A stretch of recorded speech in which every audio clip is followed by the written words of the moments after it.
За өнөөдөр би гайхамшигын тухай ярих гэж байгаа. За тэр жинхэнэ гайхамшиг бол бурхан өөрөө юм аа л гэж ярих гэж байгаа. За Иохны 4-р бүлгийг бид нар харах юм бол тэн дээр ингээд нөгөө Есүс дагалдагч нартайгаа хамт нэг Самар аймгийн Сухар гэдэг хот руу ингээд дайрч өнгөрдөг ба. За тэнд ингээд Яаковын гэдэг нэртэй нэг тийм худаг байсан. За хуучны л одоо худаг гэсэн. Тэдний өвөг дайц Яаковын эхний ухаж гаргасан худаг гэсэн. За тэгээд тэр худгийн дэргэж жоохон амсгийхээр шийдсэн. Харин дагалдагч нар нь хот руу орж хүнс цуглуулахаар явсан юм а гэж. За тэгээд тэгсэн чинь тэнд нэг эмэгтэй хурж ирээд одоо ус авахаар ирсэн өдрийн халуунд ирсэн учраас Есүс түүнтэй ярьсан байгаа. За тэгээд Есүс түүнээс ус гуйсан. Тэгсэн чинь та юу дэ хүн байж ягаад надаас ус асууж байгаа юм байл гэсэн. Тэгсэн чинь чамтай яар чамаас ус гуйсан нэгнээс чи хэрвээ гуйх юм бол тэр чамд мөнхийн амийн өгөхөлнө гэсэн. Тэгсэн чинь та ч одоо надаас ус гуйсан мөртлөө бүр мөнхийн ам өгч чадна мадна гэж яриад явчих. Та чи юу болж байна гэсэн чинь түнтэй ярьсан өрнүүлсэн ярианы дараагаар энэ надтай уулзж байгаа хүн бол нэг юр үсийн хүн байна гэдгийг мэдсэн баг. За тэгээ нөгөө чинь шууд тэр чигээрээ саваа орхиод тэр чигээрээ хот руугаа гүйж ороод тэгээд хотынхныгоо дуудаад тэнд ингээд нөгөө Месая ч юм уу те ямар нэгэн иш үзүүлэгч ингээд ирцэн явж байна гэж ингээд хэлсэн. Бүгдээрээ гүйлдээд Есүс рүү ирсэн. Есүс тэдэнтэй ярилцсны дараагаар тэд нар Есүст итгэсэн баг. За ингээд бөөн ингээд шугам болно шүү дээ. Хоттой яриад юм болно шүү дээ. Тэр чинь те хөөс нэг аврагч ирчлээ гэж хорондоо яриад бөөн ингээд юм шугам болсон. Тэгсэн тэр тунд тэр эмэгтэй магадгүй ингээд нөгөө өөрийг би та нарыг дуудаагүй бол та нар барыг аврагдаагүй шүү дээ гэсэн маягтай хандлага гаргасан уу яасан. Нөгөө хүмүүс юу гэж хэлсэн гэхээр нөгөө эмэгтэй хандаад чиний ярьсанд биш харин бид нар түүнтэй уулзаж байж л итгэлээ гэсэн үгээр тодтогсон байдаг.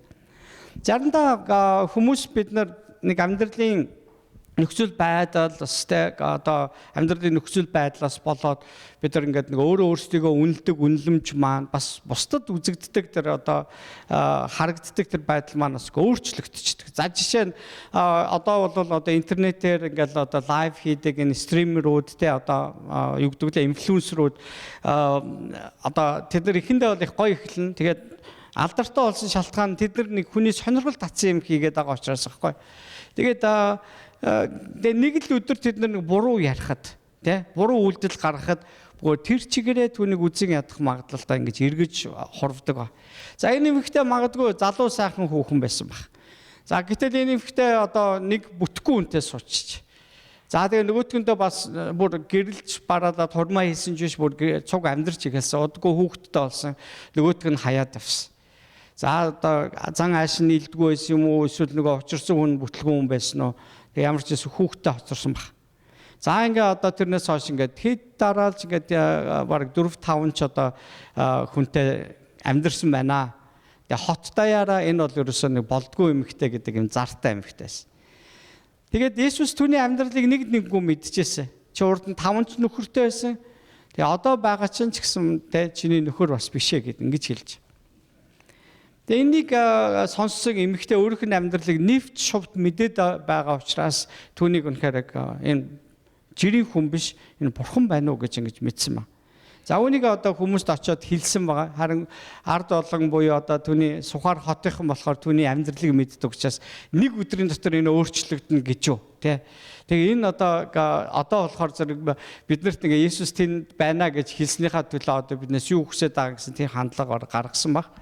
Тэгэхээр энэ хандлага нь юу гэсэн утгатай гэхээр энэ ихтэй өөрийнхөө статусыг сэргээж авах гэсэн баг. Олны дунд байсан нэр төрөө буцаад сэргээж авах гэсэн баг. Олны дунд тэр одоо чөлөөтэй явдаг болохыг тэр хүссэн баг. Тийм ээ? Тэр өдрийн халуунд ус авахаар дахиж ирэх хэрэггүй болсон баг. Хүмүүс ус авахаар ирдэг тэр оройн сэрүүнд, өглөөний сэрүүнд хүмүүстэй таарлахаасаа ичих айх шаардлагагүй болсон баг. Болъё л гэж бодсон баг. Гэтэл энд хүмүүс бас тэр нэг айхтар хүлээж авах байгааг харж байгаа. Гэхдээ энэ өөрчлөгдсөн гэж бодож байгаа. За тэгээд Есүс сайн мэдээгээр энэ эмэгтэйд үр суулгасан, эмэгтэйд тэр соёолсон нахааг нь тосхны хүмүүс харсан баг. Тэгээд Есүс рүү ирсэн, Есүс усалсан, бас ургуулсан, өөрөөр хэлбэл Есүсийн сайн мэдээг бусдад хүргэхэд тийм ээ сонсогчдын зүрхэнд үр таригддаг, харин Бурхны үгээр болон дагалдуулалтаар услагддаг, харин ургуулдаг нь Бурхан юм аа гэж. За өнөө өглөөх манай баг одоо манай найз одоо надтай юм ярьж хагаад би ер нь өнгөрсөн 7 хоногт ингээд бүхэл бүтэн ингээд 3 инч өндөр болчиход байна гэсэн. Нэг 7 хоногийн дотор 3 инч худлаа хэлгүүдээ гэж би тэгсэн чинь. Үгүй хараг алт гэж. Тэгээ хизээ тэмдэглэл шимэтгүй нэг юм цэгэн дээр очиод зогсож нээрнгээс нэг бүр нэг өддөд байна нэг зайраас 5 см хөрөхгүй. Гэхдээ тэрнийг яг өнгөрсөн 7 хоногт л ингээд юм болчлоо гэж бодсон маа. Тэгээ бид нэр заримдаа анзаардаггүй.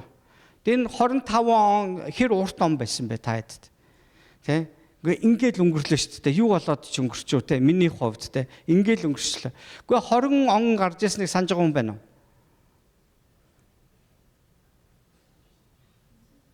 Санаж байна уу яг?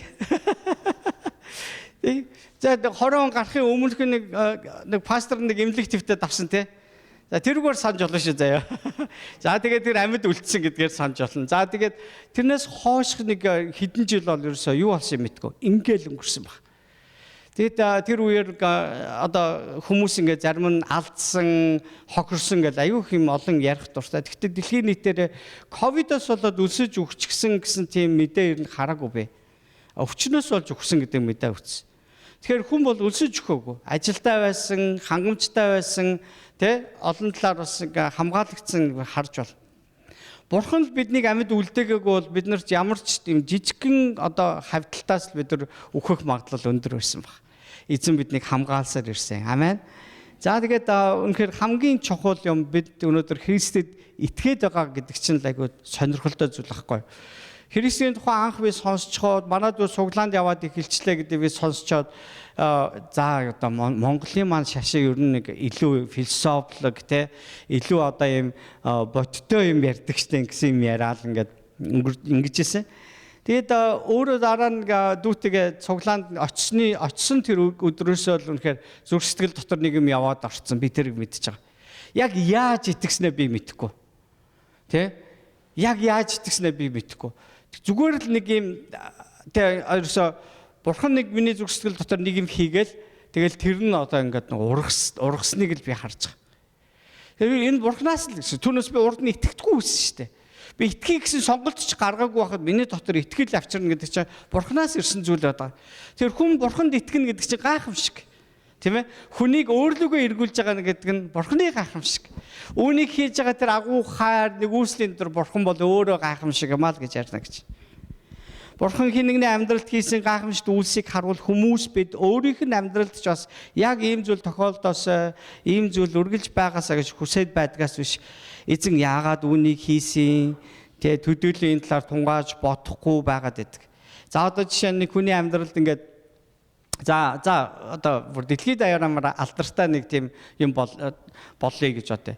За манай одоо энэ хавьс хэд ханас хэлээ нөгөө нэг бүр лотерейнд штэ энэ одоо Америкийн бүр улс даяар авдаг одоо суглааны одоо бүр маш өндөр хонжуурыг хоцсон. Бүр ингээд баг тэрбум доллар хожиж байгаа шүү дээ тэр чинь. Бараг л. Тэр чинь ерөөсөө хаач байхгүй тийм өндөр хожил хожиж байгаа байхгүй ерөөсөө. Бүр анх удаага түүхэндээ. Тэг бүх хүн бүр ингээд яахаар энэ хүний амьдралд ийм тохиолдог байна. Яагаад миний амьдралд байдгүй юм бэ гэж бид нар ингээд боддог. Ийм зүйл бидний амьдрал тохиолдос бол гэж бид нар хүсээд байдаг болохоос Бурхан яагаад энийг хийв гэдгийг бид нар ерөөсөө боддоггүй байгаа. Аз гэж ерөөсөө байдаг гэдэгт бид нар Христэд итгэснээр итгэж болохгүй. Аз гэж ерөөсөө байдаггүй. Аз гэхэр чинь нэг юм зүгээр тохиолдлоор явж байгаа л олж авсан юм яриад байна шүү дээ тий. Тохиолдлоор бүр ямар ч зориггүй явж байгаад тэнж ирсэн сум надад таарчлаа гэсэн. Харин аз гэж байдаггүй харин Бурханы нүдээр бол сонголт гэж байдаг. Тэр биднийг өөрийнхөө гэр бүлийн гишүүн байхаар сонгосон энэ бидний хувьд завшаан аз завшаан баггүй. Энэ л бол жинхэнэ зүйл. Түүнээс бид нар сав санаандгүй явж байгаа л одоо итгэгч болоод нэг мэдсэн чинь үнээр аз жаргалтай амьдраад энэ биш ерөөсөө. Бурхан биднийг ингэж амьдруулахаар сонгосон гэдэгт гайхамшиг байгаамаа. Тэгээ энийг бидэнд хийж өгж байгаа Бурхан өөрөө гайхамшиг байгаад байна. За энэ нэг одоо Самар эмэгтэйн амьдралыг одоо бурхан их сайн мэддэг байгаа. Есүс их сайн мэдчихсэн. За тэгээд одоо тэр Самар аймгийн бүр тэр яг бас бид нар газрын зураг дээр ингээд харах юм бол Самар аймгаар дайрч өнгөрөв гэсэн боловч үнэндээ далийсан байгаа даахгүй Сухар хот руу. Сухар хот руу далийж очиод. Тэгээ одоо бид нар сайн ойлгох юм бол одоо ингэн гэсэн үг. За Улаанбаатараас гараад тэгээ одоо чиглэл нь хаашаа байсан гэхээр одоо өмнө говьт очих гэж явсан. Чанхал урагшаа явна сте. Гэтэл чин далига Дорноговь орсноо тий одоо Дорноговын сайн шандын тэнд нэг худгийн дэргээс сууж байгаатай адилхан юм болж байгаа байхгүй. Яагаад далиж явж байгаа? Зорж явсан гэсэн утгатай.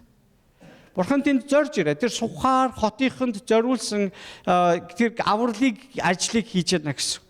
Яг бурхан энийг бурханы нүдээр хэрвээ харуул би ингэж төсөөлж байгаа байхгүй. Сухарынхны цаг болжээ. Би тийшээ явнаа. Тэгээ жоохон далич. Явгүй явж байгаа болсод шүү дээ. Зөндөө далиж. Тэгээд очиод тэнд очиод сууж байхдаа за одоо яг хэдэн цаг үед хаана байхаа бурхан мэдж байгаа юу? Мэдж байгаа. Тэгээд бурхан худгийн дэргээд яг тэр цагийн үед байж хахад үдийн халуунаар шарж хахад нэг эмэгтэй усны сав тэрвэрсээр гарч ирсэн гэж. За энэ эмэгтэйтэй ярьсан ярилцлагаар Сухар хотынд сайн мэдээ түгсэн байна гэсэн. Хамгийн нэр мутай хүнээр нь тэр хотын хамгийн завхаа эмэгтэйгээр тэр хотын хамгийн бүтлгүй эмэгтэйтэй уулзсан. Бидний ойлголтоор бидний тооцоогоор бол энэ бүтлгүй юмд ярьснаас арай жоохон бүтэлтэд нь ярьсан дэр үстэй. Тийм үү? Яг энэ захирагч махрагч ч юм уу юу ч энэ нэг юм олонний анхаарал өртсөн нөхөртөө ярьчул зүгээр байгаа. Гэтэл бурхан хүний амьдралыг өөрчилж, тэр дотордлыг өөрчилж, тэр хүнийг ил гаргадаг. Тэр бурханы нэг харуулахыг хүссэн тэр дүр төрхийг бурхан ил гаргадаг. Тэр хүн одоо өөрийнхөө хийсэн буруутай зүйлээсээ болоод өөрийгөө хүртэл далд хийчихсэн. Бусны нүднээс нуух гэж оролцсон. Ингэж амьдрчээсэн амьдралыг нь бурхан эргүүлээд тавьчихсан. Есүс эргүүлсэн. Ингээ энээс нь болоод Сухар хотынд сайн мэдээ түгсэн. Тэр эмэгтэй одоо амьдралаа засахын тулд олон жил ингээ хүлээх шаардлага болсон. Зүгээр л тэр эмэгтэй юу хийсэн бэлээ? Очоод хүүе би иш үзүүлэгч юм уу, месая ч юм уу, ямар хин нэгэн Европсын хүнтэй би тэр худгийн дэргэд очиж уулзчлаа. Тэр хот зөндөө ходог байсан баг. Харин Яаковын худгийн дэргэд би уулзцаа. Тэгсэн яасан гэсэн чинь миний амьдралыг нэвч шууд мэдээд байна гэсэн. Миний амьдралыг нэвч шууд мэдээд байна гэдгийг сонсохороо хотынхан бүгдээрээ гүйхгүй яадیں۔ Одоо бид нар яагаад ер нь нэг юм янз бүрийн үзэж хардаг хүмүүс рүү гүйдэг вэ? Бидний мэдээд байгаа юм шиг байгаа учраас те. Эдгээр ч одоо миний өнгөрснийг хэлээд л шүү дээ гэж Google ороод ир. Харин өнгөрснийг чинь хичнээн мэдээд байгаа хэдий ч мөнхийн хувь тавиланч шийдэж чадахгүй нэгэн бол бидэнд ашигтай биш.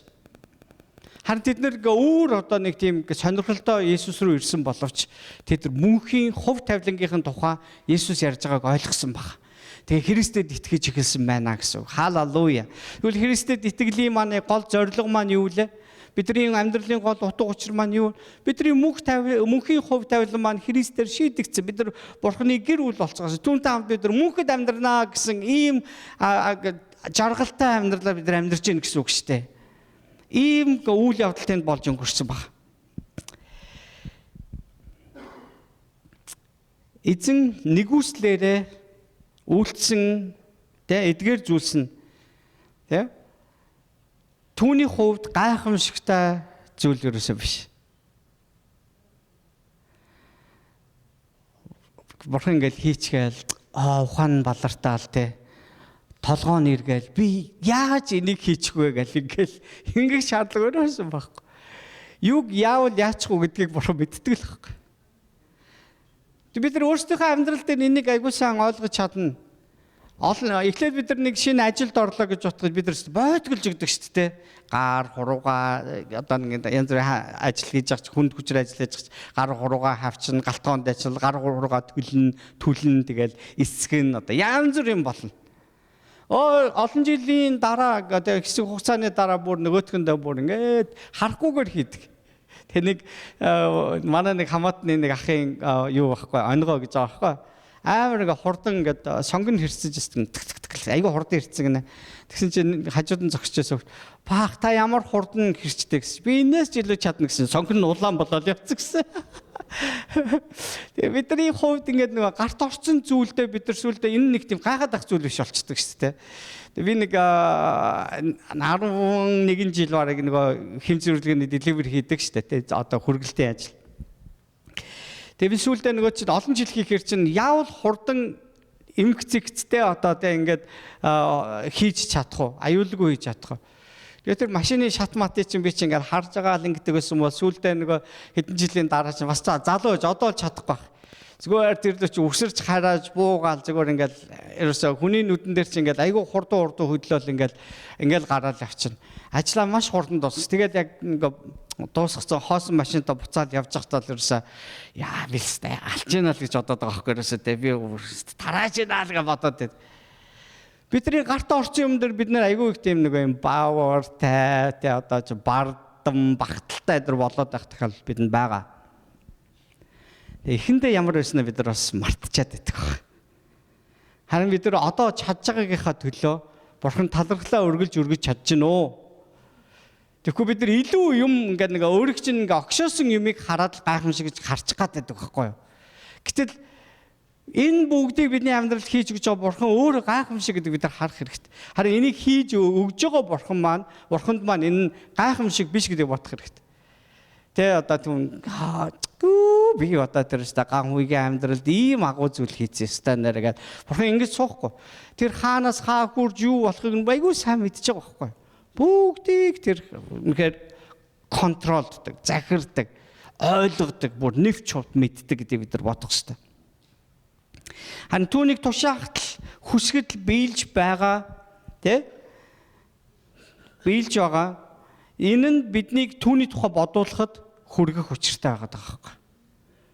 Бурхан ингээл хийчдэг, ингээл хийчдэг. За одоо тэгээд одоо манай цуглаандхны хувьд айгүй олон удаа нэг тийм болсон байгаа шүү дээ. Одоо нэг бичиг баримт дээр хөөцөлтөөл ингээл хүлээгээл тий одоо бас пастраа одоо бичиг баримтаа хаал ингэмээр ингээл ингэжсэн үе байгаа. Яа хамт залбирна. Тэгээ байж байгаа тунхаглан тий. За эзэн одоо ингээ удахгүй ингээд яхан авчрах нэ.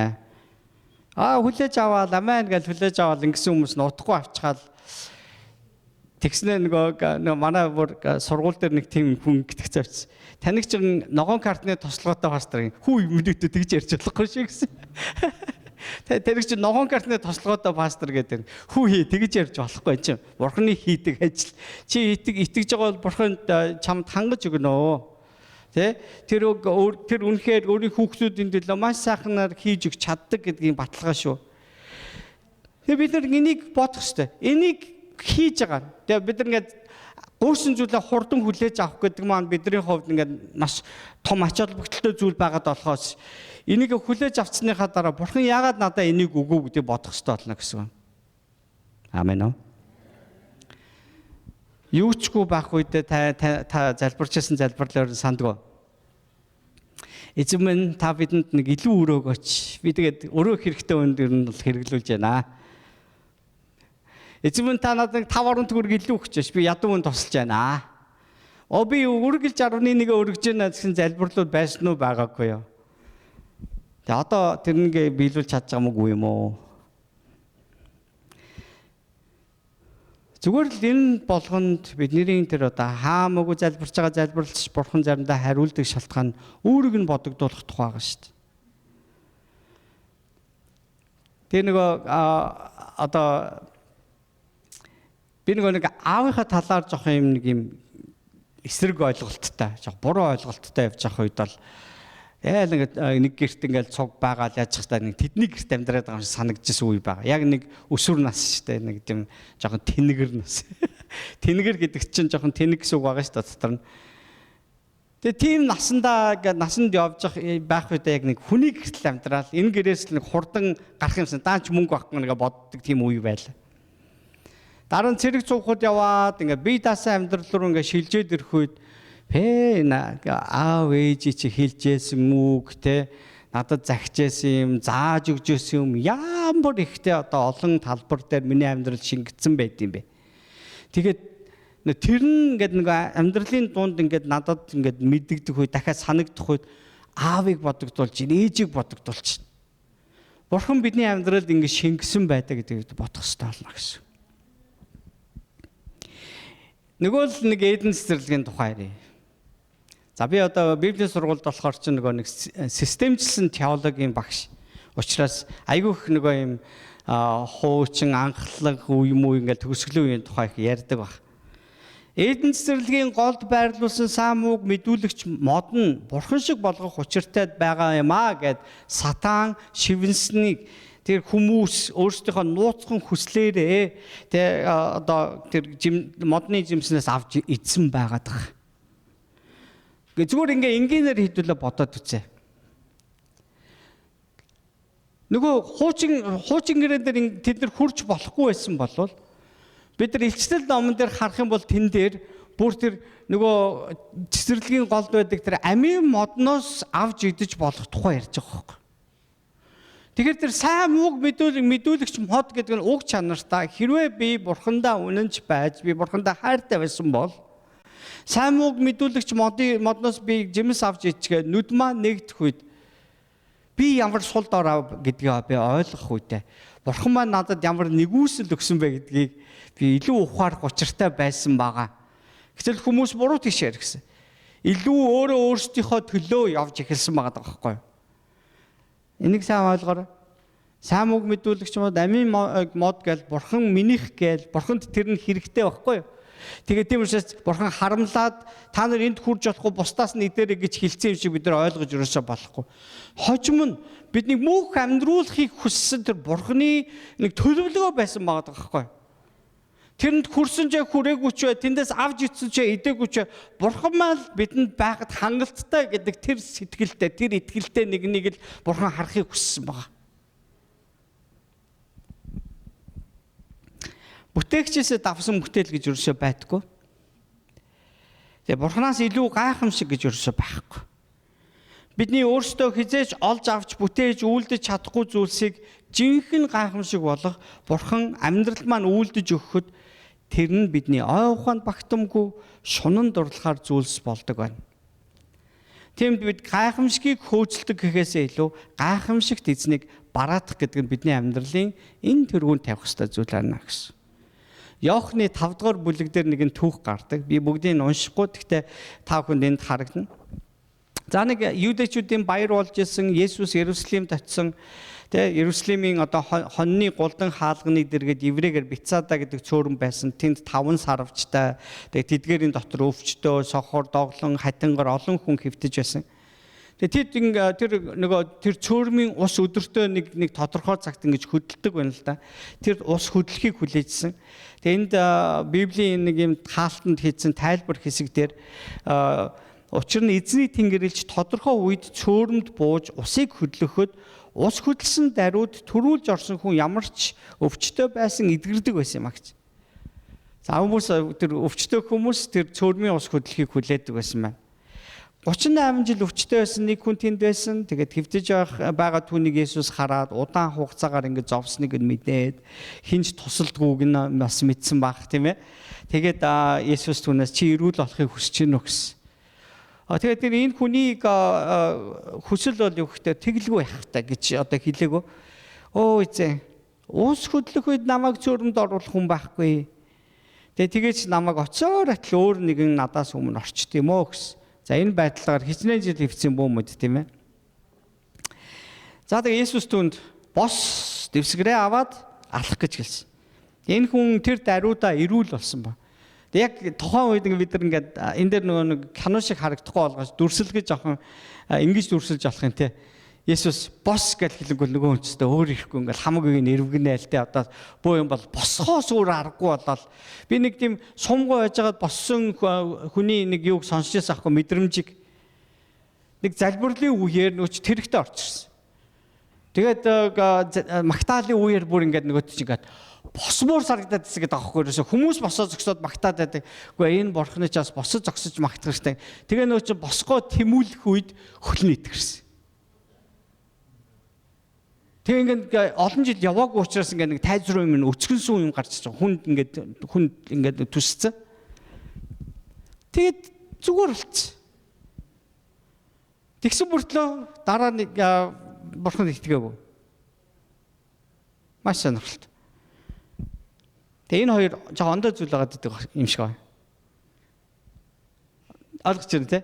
Заримдаа бурхан хүнийг гуйсан гуугаагүй идгээч чинь. Өөрийг нь залбирсан залбираагүй итгэсэн итгээгүй идгээч чинь. Тэр нь юг уг нь бол тэр хүнд санагдах ёстой бол бурхан ямар нэгүслээрээ надад өгөө. Бүр илүү их итгэмээр гэж юм баггүй. Гэтэл хүний зүрх сэтгэл тийм амар хатуу байдаг баг. Тэгсэн энэ хүн одоо ихлэ гомдолсон тийм ээ. Өө орох хүн байдгүй мөө гэл. Одоо гомдлоо яраад нэг жоохон зовлонгоо ярангууд энэ залуу ирэх хүн надад тусалж магадгүй л гэж бодсон л ах л та. Тэгсэн чинь шал өөр юм хэлсэн. Бос дэвсгэрээ аваад алхтаа л гэсэн. Би Есүсийг тийм ууртай ярьдаг хүн байсан гэж бодохгүй байна. Тэгээ өнөөх хүн тэр даруй ирүүл болж дэвсгэрээ аваад алхсан тэр өдөр нь одоо нөгөө шаббат буюу одоо шашны хуулиар бол янз бүрийн ажил төрөл хийж болохгүй байсан. Тэгээд бүр өөрийнхөө хувцсыг, дэвсгэрийг байтугай хувцсыг ингэж мөрөн дээрээ ингэж тавьж авч болдоггүй байсан баг. Ажил хийсэн тооцогддог байсан. Тэгсэн чинь нөгөө хүн чинь эдгэрсэн дэвсгэрээ аваад яв гэсэн учраас дэвсгэрээ ингэж мөрөн дээрээ тавьсан явсан баг. Тэгсэн чинь хөөш зогс гал нэг шашны хүнд гисэн баг. Чи ч одоо амралтын өдөр буюу одоо эзний одоо тусгаарласан өдөр юу ажил хийгээд яваад байгаа. Чи дэвсгэрээ ингэж авч явж болохгүй шүү дээ гэсэн маа. Гэвч нөгөө хүн юу гэсэн гэхээр намайг эдгээс нэг нь надад дэвсгэрээ аваад алах гэж гэсэн юм а гэж. Маш сонирхолтой байгааз. Есүс түүнд бос гэсэн эдгэрс. Дэвсгэрээ аваад яв гэсэн. Одоо хэлснийхэн дагуу хийж байгаа байхгүй. Энэ дуулуурлын тухай бол яг итгэлийн амьдрал ярьж байгаа. Библи энэ дуулуурлын тухай ярьж. Тэгээд дуулуурл нь одоо хин нэгэн эрх мэдэлтэн шашны хүн хажуунаас нь гарч ирээд чи өнөөдөр амралтын өдөр дэвсгэр ингэж үүрч авч явж болохгүй шүү дээ гэдэг ингээ хэлэнгүүд уучлаарай гэдэг дэвсгэрээ хайчаагүй бүр харин ч намайг итгэс хүн энийг аваад яв гэсэн шүү дээ. Тэгээ одоо бүр цаашаа ингээд үүрээд гэртээ хармаар болж байгаа байхгүй бүр яг тийм шинжтэй ярьж байгаа. Нэг хөдөө нэг цуглаан болж исэн чинь одоо юуны аймгийн одоо захиргааны нэг хүмүүс орж ирсэн юм шиг. Тэгээ та нар одоо наад замбраг юм бойлмол гэл тэгсэн нөгөө залуучууд сонсоогүй байна л та. Тэгээд эдгээр ингээд дуулаал бараал гэсэн чинь одоо наадхаа зогсгоод очиод гитараас нь бариад авсан. Тэгсэн чинь гитар нь дуурахгүй учраас чангаар дуулж эхэлсэн маа. Тэгс чи эдгээр бүр болохгүй нь л дээ гэсэн гэж байгаа. Болохгүй нь л дээ гэдэг.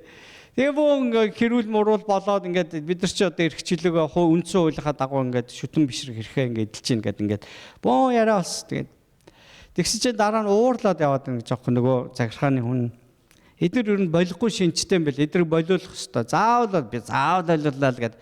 Тэгээ болоогүй л дээ ер нь болол. Тэгээ нэг үе тэр газрын цуглааныг ингээ хааж барих гал бөө юм болж исэн бол одоо тэр газар үнэхээр 30 хэдэн цуглаан байгаа гэж юу? Маш олон цуглаантай болсон ба. Их эзэн үүнийг хүсэж байгаа учраас хинч зогсож чадахгүй байгаа. Амен. За ингээд шашны одоо хэрүүл маргаан болж байна гэсэн. За дэвсгэрээ аваад алах гэж хин чамд хэлсэн. Тэгсэн чинь би нэрийн ч асуугаагүй юм биш тийм яана. Уучлаарай нэрийн ч асуугаагүй юм байна те. Мэдхгүй гэсэн. Тэгсэн Есүс тэр хүнийг бос дэвсгэрээ аваад явах гэж тэндээс явцсан байсан учраас мэдхгүй байсан. Тэгээд дараа нь Есүс түүнийг сүмд олсон гэж. Сүмд байхыг нь олжээ. Тэр хүн сүм дотор юу хийжсэн бол одоо дөнгөж идэрсэн байгаа хүн байгаа шүү дээ. 38 жил өвчтөй байсан одоо эрүүл болсон хүн сүмд юу хийж байгаа вэ? Тэр чинь нөгөө эдгэрснээ батлуулж байгаа тий. Тэгээ ингээд нөгөө юу яаж байгаа одоо бурхан магтаал өргөж байгаа, тахил өргөж байгаа. Тэгээ одоо бид нар нэг Үйлс номын 2 дугаар бүлэг дээр билээ 3 дугаар бүлэг дээр гардаг нэг сумгаа хүн чи эдгэрчээ дараа сүмд орчоод цогчоод байсан гэж байгаа шүү дээ тий. Хүү чи бол юу игээд байгаа гэсэн чинь бурхан намайг эдгээсэн гэдэг ингээд ойрлоод тий баярлаад байсан маань. Яг энэ хүн үнэхээр талархаж тэгээ баярлсан сэтгэлээ хаашаа явж илэрхийлсэн байна уу? Эзний өргөө рүү явсан байна гэсэн. Тэнд Есүс түүнийг олсон байгаа байхгүй юу? Бүгдээрээ харцгаая. Эзэн та бидний амьдралыг эдгээс тэр мөнхийн хувь тавиланг маань үнэхээр шийдэж өгс. Одоо баяр түүнд талархсан бид нар түүний сүм рүү очсон. Есүс дахин ирэхдээ биднийг сүмээсээ л хаах байхгүй да. Өөрийг нь гэсэн хүндэлсэн сэтгэлнээс л биднийг хайна гэсэн үг. Дараа нь Есүс үнийг сүмд олоод харагтун чи ирүүл болжээ. Чамд илүү муу юм тохиолдохын тулд дахиж нүгэл бүү үйлдээрэй гэсэн. Тэр хүн юудэчүүд дээр очиж өөрийг нь эдгээсэн хүн Есүс болохыг тэдэнд хэлжээ гэж. Есүс эдгээр зүйлийг амралтын өдөр үйлдэж байсан учраас юудэчүүд түүнийг хавчих болов. Харин Есүс тэдэнд эцэг минь одоо болтол ажилласаар байна. Би ч ажиллаж байна гэж айлдав. Үүнээс болж юудэчүүд түүнийг алахыг улам санаархах болжээ. Учир нь Есүс амралтын өдрийг зөрчсөн төдийгүй Бурханыг эцгээ хэмээн өөрийгөө Бурхантай адилтгсан юм а гэж. Эдгээр богинохон бичигдсэн түүх ч гэсэн эндээс хэлж байгаа эзний үг бидэнд ихийг ойлгуулах болно.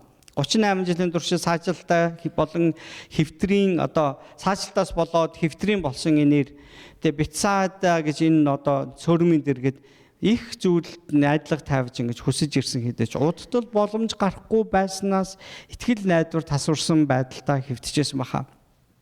Тэгээ үүнийг бид өөрсдийн горилгын цөөрөмд хэвтэж байхтаж Есүс өргөлж бидний дэргэд байсан гэж бид ойлгож олно гэсэн үг.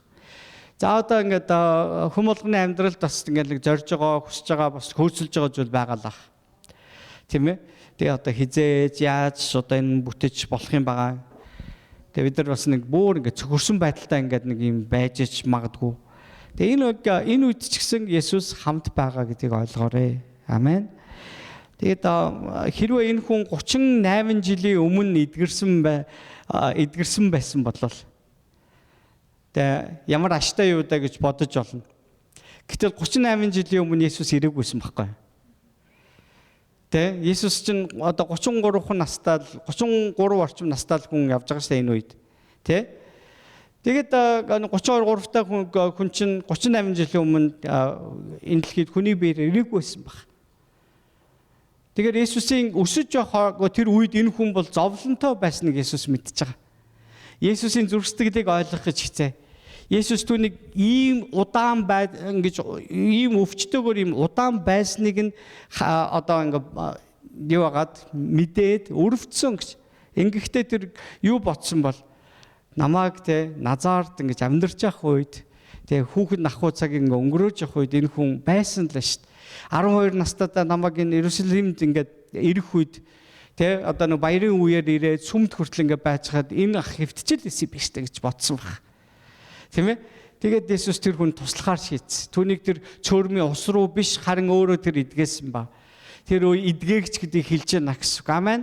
Тэр хүн төрлөختөнд ирсэн шин найдвар үнэхээр тэр ирээдүй тэр ерөөл тэр мөнхийн ам гэдгийг тэр харуулахыг хүссэн байна. Бид нар заримдаа бидний амьдралд гайхамшиг болох үед түүнд анхаарлаа тавихын оронд цөөрмийн ус хөдлөх үед дөхүүлээд өгөх нэг бид нар хайчдаг. Хүүе хин нэгэн тослаач яг ингээ хайчдаг. Тэгээ бид нар үнэхээр бас хамгийн чухал зүйл Бурхан бидэнд тусалсан гэдэг бид нар бодох ёстой гэсэн. Аамен. Тэр өнөөдөр ч хിവэрэ, өчигдөр ч хിവэрэ, ирээдүйд ч тэр мөнхөд хിവэрэ байх болно. Амен. За би нэг жоохон товчлоо өнөөдөр. За нэг дээр би бас хэд удаа сүм дээр номлол дээр хэрэгэлсэн. Нэг Моника гэдэг нэг эмэгтэй авиаслаг Америкчуудын нэвтрүүлгээр орж ирсэн. Тэгээ түүнээс нэг Саймон асуудаг шүүгч асуудаг. Чи яагаад ингэж өсмөршин нэг чи нэг өвдсөн юм шиг ч юм уу нэг чамд нэг зүйл тохиолдсон юм шиг байна гэсэн чи юу гэж хэлсэн гэхээр би юм канцертай хавдартай эмчнэр надад хамгийн сүүлийн байдлаар эмчнэр надад хэлэхдээ миний канцер миний бүх уушиг муушиг юм ингээ орцсон.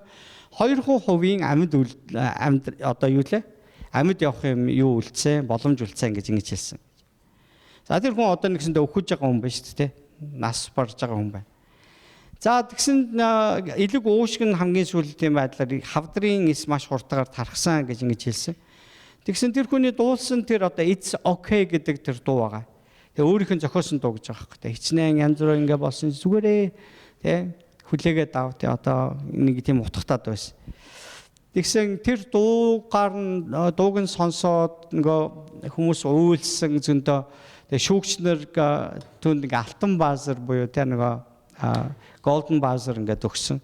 Тэгээд шууд тэр нөгөө лайв шоу руу түүнийг оруулахыг хүссэн байгаа. Тэгсэн чинь тэр хугацаанд явж нэг тэмцээн явж байгаа хугацаанд нас урчиж байгаа юм чинь нөгөө юм чинь. Тэгтээ бүр ингээд YouTube руу бид нар ороод үзэх юм бол энэ дууг нь дуулсан. Энэ одоо Моника гэдэг энэ эмэгтэйгийн бүр ингээд фэн тийм одоо бүр юунууд хүртэл байгаа шүү дээ. Фэнүүдийн сувгууд хүртэл байгаа. Түүний тухай янз бүр амьдралаар нь хийсэн яриа мараа тэр бас ингээд нөө чин дараа тэр шоунд оролцож явахдаа гэртээ өвдөөд, эмнэлэгт өвдөөд ингээд явж байхдаа сайн нэг жоохон ингээд өвдөж байгаа. Одоо би жоохон гайгүй болж байна гэдэг ингээд та нарын ингээ гой халуун мэдчилгээг сонсоод би бүр ингээд айгүй ингээд бүр өвчнөө мэдрэхгүй байна гэл ингээд яриа мараад хүртэл их алдартай болсон ба. Та өнөөдөр Бурхны өгсөн замыг өөрийнхөөрөө төлөвлөж засах гэж оролдож түүний бодол төлөвлөгөөг нь алдаатай юм шиг харж элдв өөр арга замуудыг хаан байх ёстойгоор амьдрч чадахгүй үүрэх ёстойгоо зохистойгоо үүрэхгүй байгаа юм шиг зү. Энэ л таны нөгөө хоосон мөрөөдлийн цөөрөм гэдгийг ойлгохоор. Тэгээ бидэнд цөхрөл авчирна энэ. Цөхрлөл авчирна. Учир нь бидний хүч хаанч хүрэхгүй байгаа даа. Есүсийн асуулт чи эдгэрхийг хүсэж байна уу гэж. Миний тусламж хэрэгтэй юу гэсэн утгатай. Тэнд эдгэрэх хүсэлтэй олон хүн байсан ч Есүс ганцхан түүнтэй ярьсан. Тэрээр Есүсийг танихгүй байсан хэдий ч энэ нь өөрөөрөө оршигч тэр Бурхны ажлын төлөөх сонголт байсан гэдгийг тэр хүн мэдээгүй. Бид нэр энэ түүхээс харж байна.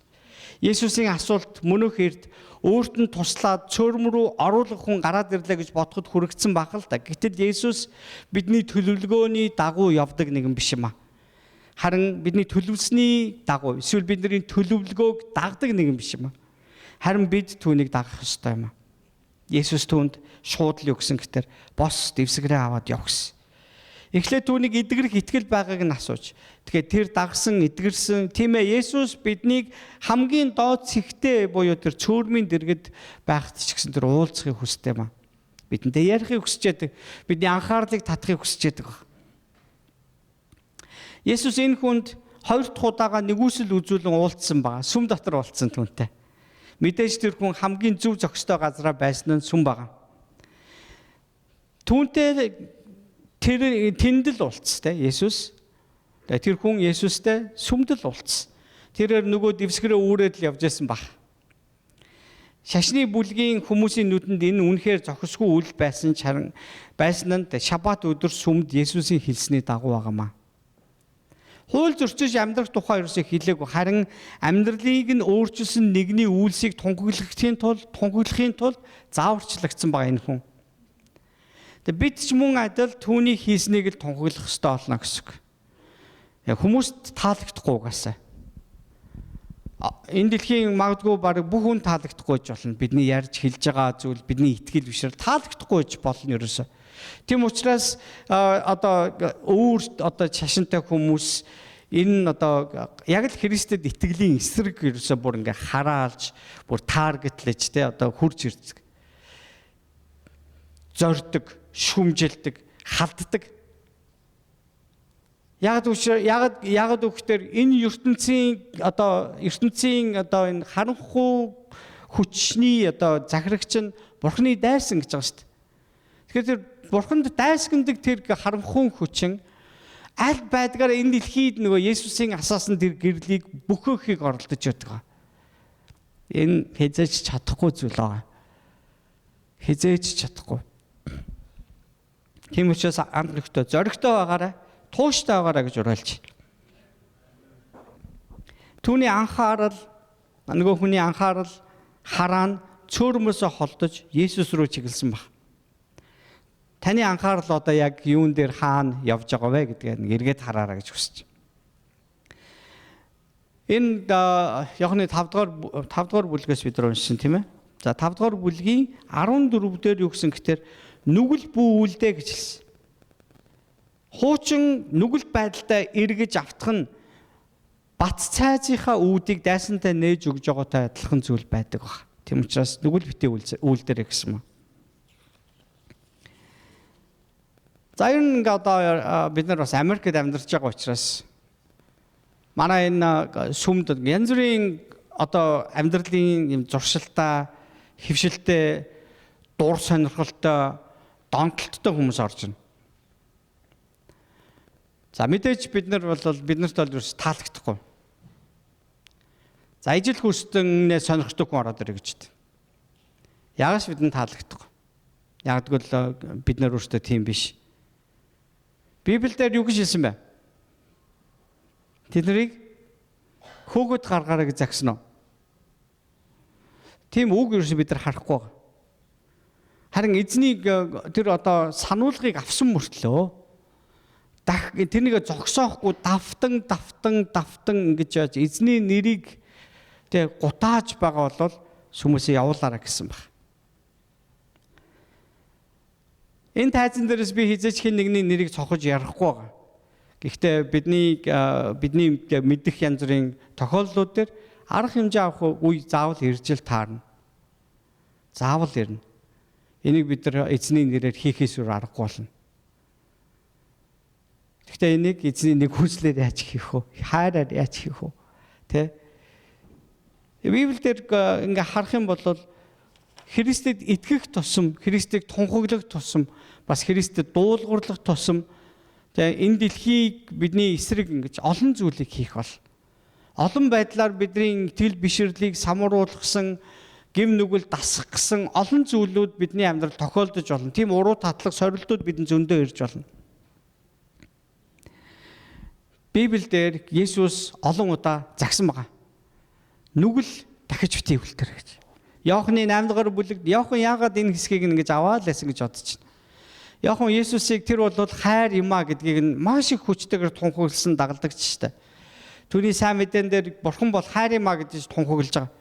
Гэхдээ үүнтэй хамтаар дандаа Есүс маш хатуугаар нүгэл рүүгээ битгий эргэж яваад байгаарай л гэж захиад ясныг давтан оруулсан байгаа байхгүй. Тэр ч утгаар нөгөө Петрийн урвж байгаа хэсгийг хүртэл гарч байгаа шүү дээ. Бишээ үгүйсгэж байгаа хэсрэг. Тэгээ нэг Юдасын бас урвж байгаа хэсгийг ч бас ярьж байгаа. Маш чанга, маш тодор ингэж те одоо өгүүлсэн ба. Тэгээд Иохны 8 дугаар бүлэг дээр гарахад хүртэл тэр нөгөө нэг завхаарж байгаа баригдсан эмэгтэйг дараа нь юу гэж хэлдэг лээ. Би ч гэсэн чамайг одоо шийдэхгүй. Харин нүгэл дахиж битгий үлдэр гэсэн баг. Тэр эмэгтэйд буруу байсан бахна. Байсан. Би нэг анх одоо тэр Иохны 8 дугаар бүлгийн тэр хэсгээр номлол хийжснэ би сандын олон жилийн өмнө шүү дээ. Тэгээ номлол хийж байгаа тэр эмэгтэй ирсэн ямар ч бурууг байсан. Тэр ирчүүд л буруутайгаа ярьсан байдаг байхгүй бэ. Тэгсэн чинь бас дараа нь тэр Есүсийн үгнээс ингээ олж харахтаа тэр эмэгтэйд Есүс яагаад заавал загсан бэ? Дахиж битгий нүгэл үлдээрээ гэж захиад явуулж байгаа байхгүй. Тэгээ тэр эмэгтэйч бас гендэч шви гондоч байсан байх гэдэг шүү дээ тийм ээ. Бурхан бидэнд юу гэж загч гэнэ өнөөдөр битгий нүгэл үлдээрээ л гэж дахиад битгий нүгэл үлдээрээ л гэж чадах чинээгээр бид нар хичээх ёстой нэ гэсэн. Бид нар хил яриагаа засах хэрэгтэй болно. Хийж байгаа янз бүрийн буруу үйлдэл засах хэрэгтэй болно. Амьдралын хэв маягаа бид нар өөрчлөх хэрэгтэй болно. Чадах чинээгээр хийгээрэй л гэж хүсэж байна. Амен. Тэгээ бид нар нүгэл үйлдэл, нүгэл давтагдаал ингээд ирэхээр бид нар өөрсдөө хаалгыг дайсанд нээж өгөөл. Тэгээ одоо яг нэг эмэгтэй ингээд өврөө нэгээл хийн чамаагүй ороо гэж байгаатай адилхан юм болно л гэсэн үг байхгүй тэр чинь. Ийм юм байж болохгүй гэдэг бид нар мэдж байгаа учраас тэгээ буруу Библиэлд үгүй гэд хэлсэн зүйлийг яагаад бид нар дурлаж, давтаж тэрний араас бид нар явах хэрэгтэй юм. Энэ тухай ярьж байна гэсэн үг байна. Тэнд яг ингээд сүмд ингээд зөндөө олон хүмүүс ингээд энэ он жилүүдийн туршид орж гараад зөндөл явж нүгэлтэй янз бүрийн хүслээ дагаад явчихсан ч хүмүүс байж лээ. Тэдэртээ тооцоо бодох нь бидний ажил биш, бурхан тооцоо одноо дараа. Яг бурхантай уулзах үедээ би энэрэс сүмд явдаг байсан шүү дээ гэдгсэн чинь бурхан асуул яах вэ? Чи тэгээ тэдэн оноос хойш яагаад миний надтай ганц ч яриаггүй? Яагаад ч гимнүглээ ерөөсө гимшээгүй? Бурхан чамайг бурханд итгэдэг, тэгээ Христэд итгэдэг гэсийг асуух чи өөрөө гэрчлэх цаг болоход чи өөрөө бэлэн биш. Амьдрал чинь миний чамд даалгаснаар байгаагүй. Чи өөрийнхөө тэр дотроо асцсан хүслээ ингээд энэ мөнхийн амьдралын төлөө чи төвчж яага болоогүй ингээд асуухад хэлэх үг байхгүй юусэн. Иохны 6 дугаар бүлгийн 26-аас 40-ыг би та бүхэнд уншиж гэнэ. За Есүс өөрийгөө сонсч байсан хүмүүст хандаж өгч хэлсэн гэхээр үннээр би та нарт хэлье. Та нарт үйлдсэн тэмдгүүдийг буюу гайхамшгуудыг маань үдсэндээ та нар намайг хайгаагүй. Харин та нарыг өлсөх үед талхаар ингэж хангаж өгсөний төлөө нөгөө 5 талх хэдэн загсаар те 5,000 хүний хооллолцсны дараа болж байгаа үйл явдал. Харин талх идэт цацсан учраас хайж байна. Та нар мөхөж устдах хоолны төлөө биш, харин мөнх амьд хүргэх хоолны төлөө ажил. Үүнийг хүний хүү та нарт өгөх болно. Мөнх амийг хүний хүү өгнө гэж те. Учир нь түүний дээр эцэг бурхан өөрийн тамгаа дарсан юм аа гэл. Тэгтэл тэд түүнээс бид бурханы ажлуудыг хийхэд бол юу хийх вэ гэсэнд Есүс тэдэнд та бүхэнд харагдаж байна уу? Хамтдаа уншия яг тэр хэсгийг. Та нар бурханы илгээс нэгэнд итгэх нь түүний ажил мөн гэсэн баг.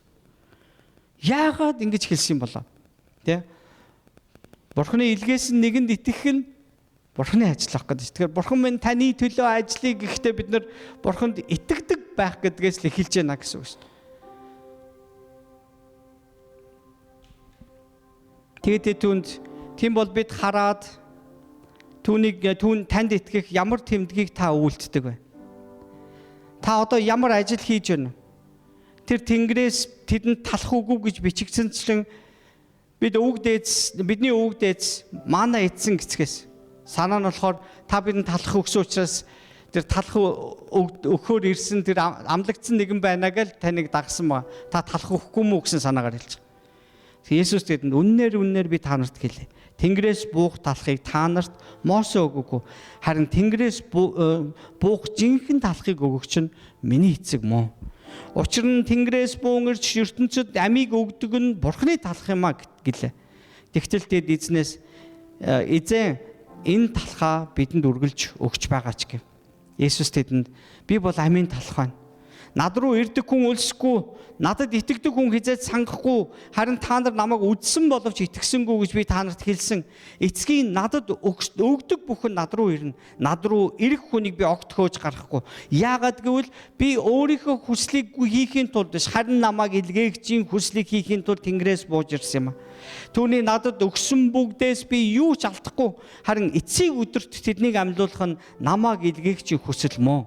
Учир нь хүүг харж түүнд итгэгч бүр мөнх амьтаа байх нь миний эцгийн хүсэл юм а. Эцсийн өдөрт би өөрөө түүнийг амьлуулна гэж айлдсан юм а гэж. Амен. Таны анхаарал хаана байна? Цөөрөн дээр үү? Хүн дээр үү? Эсвэл Есүс дээр үү? Над руу ирдэг хүнийг би огт хөөж гаргахгүй гэж энэ Иохны 6-гийн 37 дээр хэлсэн. Өөрт нь итгэдэг, өөрт нь найддаг тэр нэг өөрөөсөө төлөгдөггүй гэсэн утгатай үг байх гэдэг байна та. Тэгвэл жинхэнэ гайхамшиг бол эдгэрэл биш, амжилт биш. Харин ам өгөгч Христ өөрөө юм а. Тиймээс гайхамшгийг л хүсэл байх биш. Харин гайхамшигт эзний бүгдээр дагъя гэж уриалж. Амен.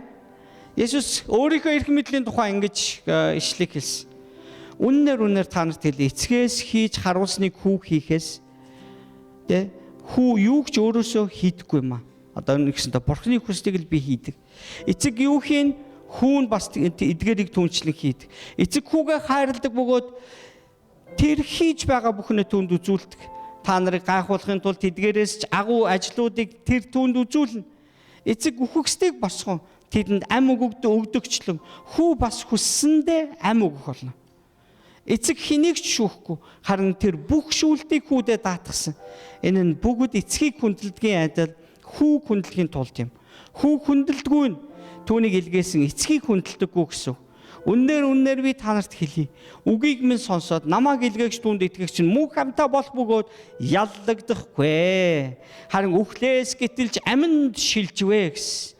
Үнээр би танарт хэлье. Үхэгсдэд Бурхны хүүгийн дууг сонсох цаг ирж байгаа бөгөөд одоо ирж гээд байна. Сонсон нь амьлах болно.